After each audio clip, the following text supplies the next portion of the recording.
ചെല്ലാനും സഹാബിമാരെ നിർത്തിയിരുന്ന ഒരു മലയുണ്ട്. അതിനാണ് ജബലുർ റുമാത്ത് എന്ന് പറയുക. ആ ജബലുർ റുമാത്തിന്റെ അടുത്ത് നമ്മൾ ചൊല്ലും ഇൻഷാ അല്ലാഹ്. ഈ കാണുന്ന മലയാണ് ഉഹദ്.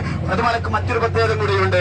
മഹാനായിരിക്കുന്ന ഹബീബുന മുഹമ്മദ് റസൂലുള്ളാഹി സ്വല്ലല്ലാഹു അലൈഹി വസല്ലം തങ്ങൾക്ക് വേണ്ടി ഉഹദ് പിളർന്നു കൊടുത്ത ചരിത്രം കാണാൻ കഴിയും. ഉഹദ് പിളർന്നിട്ട് അല്ലാഹുവിന്റെ നബി സ്വല്ലല്ലാഹു അലൈഹി വസല്ലം തങ്ങൾ ഉഹദിന്റെ ഉള്ളിലേക്ക് കയറി എന്ന് ചരിത്ര കിതാബുകൾ കാണാൻ കഴിയും. എന്റെ പ്രിയപ്പെട്ടവരെ, അതാണ് നമ്മളെ കണ്ടിൽ മുന്നിൽ കാണുന്നത്. ഇൻഷാ അല്ലാഹ് ഉഹദിന്റെ രണാങ്കണത്തിൽ ചെന്ന് ഇൻഷാ അല്ലാഹ് ഉടനെ നമ്മള് മഹാനായിരിക്കുന്ന അവിടെ മറോട്ട് കിടക്കുന്ന ശ്രോതാക്കൾ വേണ്ടി ഒരു ഫാത്തിഹ ഓതിയിട്ട് ഇൻഷാ അല്ലാഹ് നമ്മൾ ദുആ ചെയ്യും. അല്ലാഹു കബൂലാക്കട്ടെ, അല്ലാഹു കബൂലാക്കട്ടെ. ഈ കാണുന്ന ലോകത്തിലേക്കാണ് പോകുന്നത് കേട്ടോ ഇൻഷാ അല്ലാഹ്.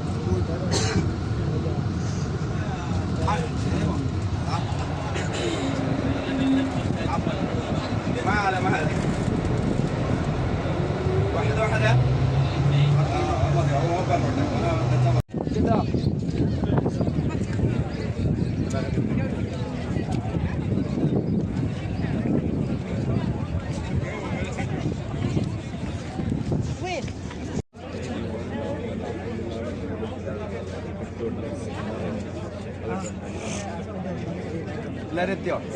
ഇതൊക്കെ ഒന്നും കിടക്കുന്നേ പൊട്ടാമൊക്കെ മുന്നേ പിടിച്ചോ. അത് തരാൻ പറയും.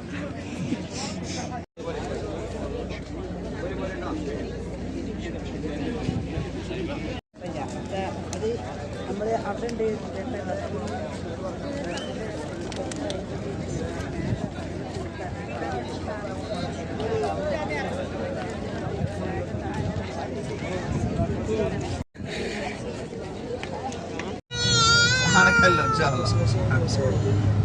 ഈ കാണുന്നുണ്ടല്ലോ ഈ നോക്കുന്നത് ഏത് ഉഹദിന്റെ മല കേട്ടോ.